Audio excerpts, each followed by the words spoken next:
रानो और टुन्नू गरीब थे। उनका सपना था अपना घर बनाने का। वे नदी किनारे अच्छी मिट्टी ढूंढ रहे थे। रानो, ये चिकनी मिट्टी है। इससे बना घर सर्दियों में बहुत गर्म रहेगा और गर्मियों में ठंडा।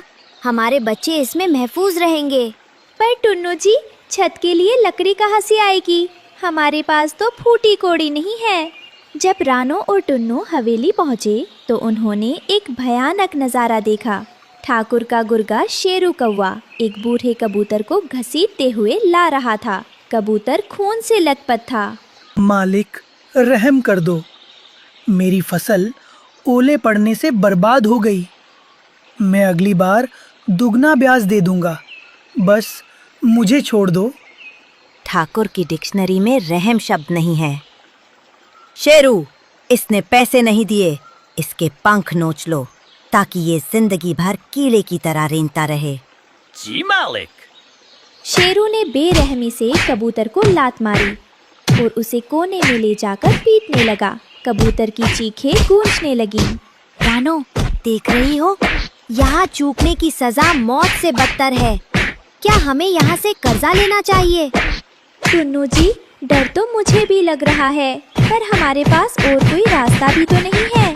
छत के बिना बच्चे कैसे रहेंगे? फिर ठाकुर कालू ने टुन्नू की ओर देखा और बोला, पैसा मिल जाएगा टुन्नू, पर याद रखना, अगर अगली पूर्णिमा तक ब्याज नहीं चुकाया तो मैं तुम्हारे घर की छत उखाड़ ले जाऊंगा। जी मालिक, मैं दिन रात मेहनत करूंगा और आपका एक पैसा चुका दूंगा। टुन्नू और रानो ने मिलकर घर बनाना शुरू किया। वे बाल्टी में मिट्टी भरकर लाते और दीवारें बनाते। ये मेहनत और प्यार का घर था। हमारा घर कितना सुंदर लग रहा है टुन्नू जी। ये मिट्टी का है, पर मुझे ये महल से प्यारा है।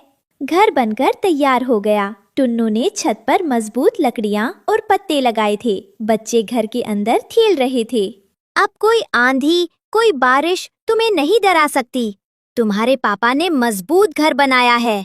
किश्त चुकाने के लिए टुन्नू ने ओवरटाइम काम किया था। वो घनी झाड़ियों से कीमती जामुन चुनने गया था। तेज आंधी में एक कांटा उसके सीने में चुभ गया था। आह, खून बह रहा है, पर रुकना नहीं है। अगर आज टोकरी नहीं भरी तो ठाकुर घर छीन लेगा। यही घाव बाद में उसकी जानलेवा बीमारी का कारण बना। पूर्णिमा आ गई थी, लेकिन टुन्नू बीमार पड़ गया था और काम नहीं कर पाया, इसलिए पैसे नहीं जुड़ सके। उधर आसमान में भारी बारिश के आसार थे। हे भगवान, आज ही बारिश होनी थी और आज ही ठाकुर की तारीख है। अगर उसने कुछ कर दिया तो? शाम होते ही ठाकुर कालू और उसका गुर्गा शेरू वहाँ आ धमके। हवा तेज चल रही थी। निकलो बाहर टुन्नू, सूरज डूब गया। मेरा पैसा कहाँ है? ठाकुर साहब, टुन्नू जी बीमार थे। बस 2 दिन की मोहलत दे दीजिए। बारिश आने वाली है, रहम कीजिए। ठाकुर ने कोई दया नहीं दिखाई। उसने शेरू को इशारा किया। खड़ खड़ खड़। शेरू छत की लकड़ियाँ उखाड़ने लगा। नहीं मालिक, छत मत लीजिए। ये मिट्टी का घर है। अगर बारिश सीधे दीवारों पर पड़ी तो घर पिघल जाएगा। मेरे बच्चे दब जाएंगे। तो मैं क्या करूं? मेरा पैसा नहीं तो तेरी छत नहीं। ठाकुर छत ले गया। तभी जोरदार बारिश शुरू हो गई। छप छप छप पानी की मोटी बूंदें सीधे घर के अंदर गिरने लगीं। हे भगवान, ये तूने क्या किया? ठाकुर तो सिर्फ लकड़ी ले गया, पर तू तो हमारी नींव ही ले रहा है। टुन्नू जी, देखिए, अगर ये पानी नहीं रुका तो हमारा घर हम सबकी कब्र बन जाएगा। जल्दी बच्चों को बचाओ। जब बारिश घर में भरने लगी, रानो उड़कर पड़ोसी बंटी कबूतर की खिड़की पर गई। अंदर रोशनी थी और सूखा था। काका, दरवाजा खोलो, मेरे बच्चे डूब रहे हैं। बस एक प्लास्टिक की पन्नी दे दो, मैं दीवार ढक दूंगी। भाग जा रानो। अगर मैंने ठाकुर के दुश्मन की मदद की तो वो मेरा पक्का घर भी तोड़ देगा। अपनी मुसीबत अपने पास रखो। पक्के घर वालों ने कच्चे घर वालों को मरने के लिए छोड़ दिया। बच्चे डर के मारे एक कोने में दुबक गए। रानो ने देखा कि पानी के कारण घर की मुख्य दीवार गलने लगी है और झुक रही है। टुन्नू जी, दीवार गिर रही है। अगर ये गिरी तो पूरा घर बच्चों पर आ गिरेगा। टुन्नू तुरंत बाहर भागा। उसने देखा दीवार बाहर की तरफ गिर रही है। उसने अपनी पीठ दीवार से लगा दी और अपने पैरों को कीचड़ में जमा लिया। मैं इसे गिरने नहीं दूंगा रानो, तुम बच्चों को संभालो। जब तक बारिश नहीं रुकती मैं यहाँ से नहीं हटूंगा। ये दीवार नहीं, मेरी जिम्मेदारी है। पूरी रात बारिश होती रही। ऊपर से ठंडा पानी टुन्नू पर गिरता रहा। उसकी शरीर की गर्मी खत्म हो रही थी, लेकिन वो दीवार को धक्का देकर खड़ा रहा। धीरे धीरे गीली मिट्टी उसके शरीर पर चिपकने लगी और वो खुद दीवार का हिस्सा बनने लगा। बस थोड़ी देर और टुन्नू, बच्चों को कुछ नहीं होना चाहिए। धीरे धीरे उसकी सांसें थम गई, पर शरीर नहीं हटा। सुबह बारिश रुकने के बाद रानो बाहर आई। घर बच गया था। दीवार खड़ी थी, लेकिन जब वो पीछे गई तो हाँ! चीख पड़ी।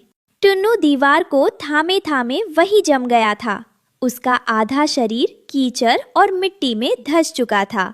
वो अब इंसान नहीं, उस घर की सबसे मजबूत ईंट बन चुका था। लोग कहते हैं मिट्टी का घर कमजोर होता है। उन्हें क्या पता, इसमें एक पिता की जान मिली हो तो ये पत्थर से भी मजबूत हो जाता है। टुन्नू की मौत के बाद ठाकुर का मुनीम गिद्ध वहां मुआयना करने आया। उसने दीवार को मजबूत खड़ा देखा। वाह, क्या शानदार मिट्टी है। घर तो मजबूत है। रानो, अब ये घर जब्त किया जाता है। टुन्नू मर गया तो कर्जा कौन चुकाएगा? ले जाओ इस घर को, पर याद रखना इस दीवार के अंदर मेरे पति का कंकाल भी है। जब जब इस घर में सोओगे तुम्हें उसकी हड्डियों की खरखराहट सुनाई देगी। ये घर नहीं, कब्र है। ठाकुर कालू उस मिट्टी के घर पर कब्जा करके उसमें रहने चला गया। उसने टुन्नू की बनाई उस दीवार पर अपना नाम लिखवा दिया। वो रात को सुकून से सोने की कोशिश कर रहा था। तभी बाहर जोरदार गर्जना हुई। हल्की बारिश शुरू हुई, लेकिन अजीब बात ये थी कि पानी की बूंदें सिर्फ उसी दीवार पर गिर रही थी जहां टुन्नू ने अपनी जान दी थी। अचानक घर की दीवारों से रोने और कराहने की आवाजें आने लगी। ठाकुर डरकर उठ बैठा। शेरू, देखो बाहर कौन है। ये दीवार कांप क्यों रही है? जैसे ही ठाकुर ने उस दीवार को छुआ, उसे ऐसा लगा जैसे किसी ने उसका पंख पकड़ लिया हो। मिट्टी के अंदर से टुन्नू की ठंडी और भारी आवाज गूंजी। ठाकुर, तूने लकड़ी छीनी थी, घर नहीं।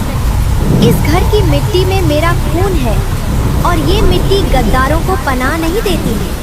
देखते ही देखते वो दीवार एक विशाल हाथ की तरह मुड़ी और उसने ठाकुर को अपनी आगोश में जकड़ लिया।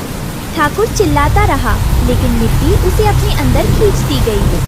सुबह जब पक्षी वहां से गुजरे तो उन्होंने देखा कि वो मिट्टी का घर पूरी तरह ढह चुका था। रानो अपने बच्चों के साथ दूर एक पेड़ की छांव में बैठी थी। उसने देखा कि उसी मलबे के बीच से एक नन्हा हरा पौधा फूट रहा। देखो बच्चों, तुम्हारे पापा आज भी हमें रास्ता दिखा रहे हैं। वो मिट्टी में मिलकर भी खत्म नहीं हुए, बल्कि उन्होंने उस जुल्म को ही दफन कर दिया जिसने हमारा घर छीना था। उस दिन के बाद उस जगह पर जो भी कोई जालिम पैर रखता, मिट्टी उसके बोझ से धंसने लगती। लोग कहने लगे कि ये केवल मिट्टी नहीं है, ये एक पिता का कवच है जो अपनी आखिरी सांस के बाद भी अपने परिवार की गरिमा की रक्षा कर रहा है। इस कहानी से हमें सीख मिलती है कि पिता वो नींव है जो परिवार को बचाने के लिए खुद को मिट्टी में मिला देता है।